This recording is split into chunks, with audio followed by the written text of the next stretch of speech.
Hello friend, नमस्कार। आप सभी लोगों का स्वागत है श्रोम अकेडमी यूट्यूब चैनल पर। दोस्तों, सरकारी नौकरी वो भी डिफेंस सेक्टर में ये अपने आप में एक अच्छा स्वाभिमान रखती है, क्योंकि देश के लिए जो है काम करने का मौका मिलता है और उसी से जुड़े हुए एक बड़ी भर्ती आ रही है आप लोगों के लिए, जो संपूर्ण देश में समान रूप से लागू रहेगी। अर्थात सभी देश के कैंडिडेट्स इसमें समान रूप से आवेदन कर सकते हैं, किसी राज्य विशेष के लिए भर्ती नहीं है। तो इसमें क्या होगा, आपकी लगभग 65,000 पदों पर यह भर्ती की प्रक्रिया आपकी होनी है। इसके संबंध में महत्वपूर्ण सूचना आप लोगों को दी जाएगी कि कब इसका एग्जाम्स होगा, कब इसके लिए ऑनलाइन फॉर्म आएंगे और क्या इसके लिए सिलेक्शन प्रोसेस है और कैसे आपको क्वालिफिकेशन के अकॉर्डिंग अपना आवेदन करना है। तो सबसे पहले ये समझ लेते हैं कि ये भर्ती जो है ये किस प्रकार के पदों के लिए होगी और कहाँ होगी। तो ये जो भर्ती होगी ये आपकी केंद्रीय सशस्त्र पुलिस फोर्स में आपकी होगी, यानी कि पुलिस बल जो होता है इसको जो बोला जाता है सेंट्रल आर्मर्ड पुलिस फोर्स, यानी कि केंद्रीय सशस्त्र बल से हमारा जो संबंध है वो इन प्रकार की फोर्सों से है, जैसे आपकी सीआरपीएफ होती है, आपकी एसएसबी होती है और आपकी सीआईएसएफ होती है, और आपकी जो इसमें आईटीबीपी है, एनआईए है और आपकी ये बीएसएफ वगैरह है। इस तरीके से कुल मिलाकर यहाँ पर लगभग 10 फोर्स में आपके लिए आवेदन निकलेंगे। इसमें एनआईए वगैरह या ये जो स्पेशल फोर्स होती हैं, जो इन्वेस्टिगेशन एजेंसीज होती हैं, उनके लिए भी कांस्टेबल की जो वैकेंसीज हैं वो एसएससी जीडी के थ्रू ही कराई जाती है। एसएससी जीडी इस भर्ती के लिए इस प्रकार से नाम दिया गया है क्योंकि इस भर्ती को कराने की जो जिम्मेदारी है वो कर्मचारी चयन आयोग यानी कि स्टाफ सिलेक्शन कमीशन की होती है, और वो इसके लिए एग्ज़ाम्स की जो है आपको प्रक्रिया कराती है, या ऑनलाइन एग्ज़ाम्स हो या कट ऑफ हो, सारी की सारी प्रक्रिया जो है एसएससी के थ्रू आपकी होती है। और जनरल ड्यूटी के लिए यानी कि कांस्टेबल पद के लिए आपको जो है इसमें नियुक्ति दी जाती है। तो इस मुख्य रूप से CRPF, SSB, CISF, ITBP, BSF ये आपकी फोर्सेज होती हैं। बाकी जो है आपकी जो फोर्सेज हैं वो 5-6 फोर्स और आपकी होती है, एनआईए वगैरह। तो उनमें ये कुल मिलाकर 10 प्रकार की फोर्सों में आपकी नियुक्तियाँ होगी, और ये आपकी प्रत्येक स्टेट वाइज आपकी नियुक्तियाँ निकलती हैं कि प्रत्येक राज्य की कितनी वैकेंसीज हैं। तो स्टेट वाइज आपकी जो जॉब्स है ये निकलती हैं, नियुक्तियाँ निकलती हैं। तो जो भी स्टूडेंट्स किसी भी स्टेट से संबंध रखता है वो आवेदन कर सकता है। प्रत्येक स्टेट के लिए अपनी अलग अलग वैकेंसी निकलती हैं, वो स्टेज के लेवल पर निर्भर करता है कि कहाँ पर कितनी जॉब्स की आवश्यकता है। आप समझ सकते हैं कि ये एक बेहतरीन जॉब्स है। यहाँ पर यदि पे स्केल की बात की जाए तो आपकी जो यहाँ पर पहली शुरुआती सैलरी है वो लगभग 29,000 से आपकी यहाँ पर होगी, और 29,000 रुपये से आपकी शुरुआती सैलरी होगी। और ये जो सैलरी है ये आपकी यहाँ पर 76,000 रुपये तक आपकी फ़िलहाल की कंडीशन में जो आपकी पे स्केल चल रहा है उसको लेकर के बन सकती है।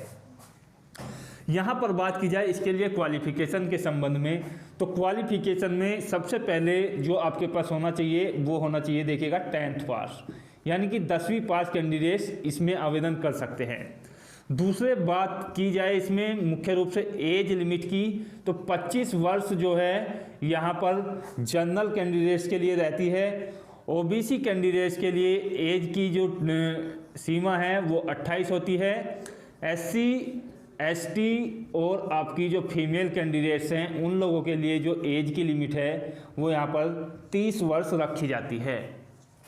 तो काफ़ी अच्छी एज की रिक्वायरमेंट भी यहाँ पर होती है, तो इसमें आपको कोई टेंशन वाली बात नहीं है। आसानी से आपकी यहाँ पर जो जवान लड़के हैं या लड़कियाँ हैं इसमें आवेदन कर सकते हैं।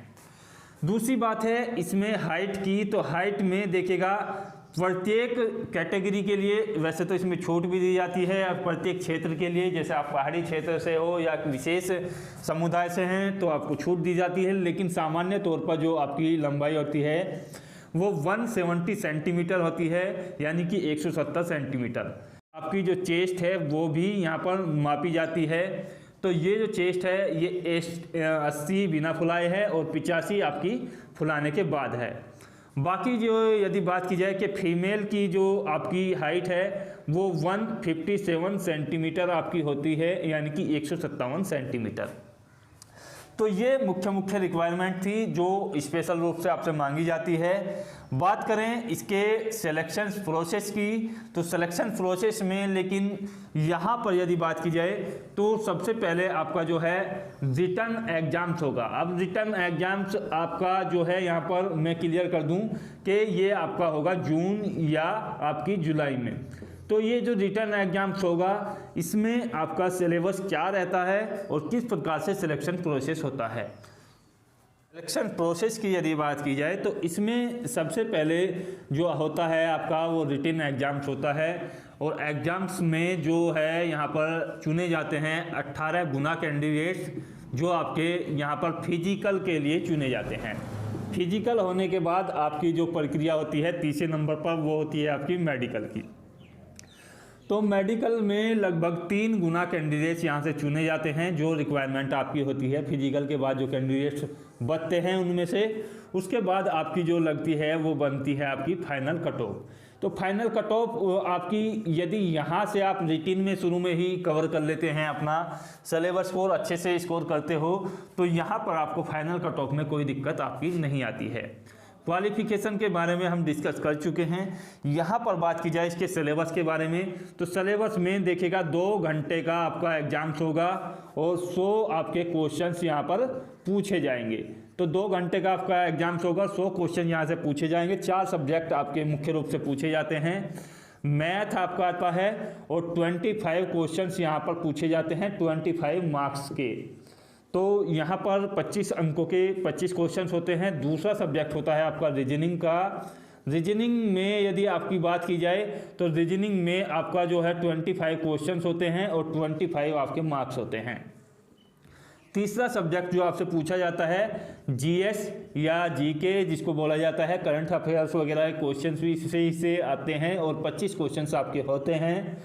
और चौथे नंबर पर जो आपका सब्जेक्ट है वो है देखिएगा यहाँ पर हिंदी को आप चुन सकते हो, इंग्लिश आप चुन सकते हो, या फिर आपका जो अदर स्टेट हो आपके वहाँ पर राज्य की जो विशेष भाषा है जैसे मलयालम वगैरह, या इस तरीके से आप किसी भी राज्य से बिलोंग्स करते हो तो स्टेट की जो लैंग्वेज होती है उसके 25 क्वेश्चन यहाँ से आते हैं। वो चॉइस आपकी होती है, इनमें से आप कोई सी भी लैंग्वेज चुन सकते हो, या तो इंग्लिश चुन लो या फिर आप जो है अपने स्टेट की लैंग्वेज चुन लो या फिर हिंदी।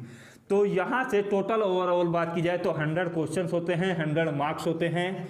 तो इस तरीके से आपका एग्जाम्स का पैटर्न होता है। ऑनलाइन आपका एग्जाम्स होता है और नेगेटिव मार्किंग इसमें अप्लाई रहती है 1/4 की। तो यहाँ पर यदि बात की जाए इसकी प्रीवियस कट ऑफ के बारे में, तो प्रत्येक स्टेट वाइज इसकी कट ऑफ आपकी बनती है। जिस राज्य की जैसी रिक्वायरमेंट होती है और जैसे उसके अभ्यर्थी जो है अपना प्रदर्शन करते हैं उसी के बेसिस पर इसकी कट ऑफ लगती है। आमतौर पर इसकी जो कट ऑफ जाती है वो 70+ स्कोर पर जाती है, क्योंकि पेपर इतना हार्ड नहीं आता है। कक्षा 8 के स्तर तक का आपका एग्जाम्स आता है, तो ये जो कट ऑफ है आपकी 70+ आपकी बन जाती है आसानी से। तो कम से कम 75 से 80 के लिए आपको टारगेट रखना चाहिए। आशा करता हूँ बेहतर वीडियो लगा होगा तो शेयर कीजिएगा। यहाँ पर यदि फॉर्म की बात की जाए तो फॉर्म आपके इसके लिए मार्च में शुरू हो जाएंगे। जय हिंद, जय भारत, धन्यवाद।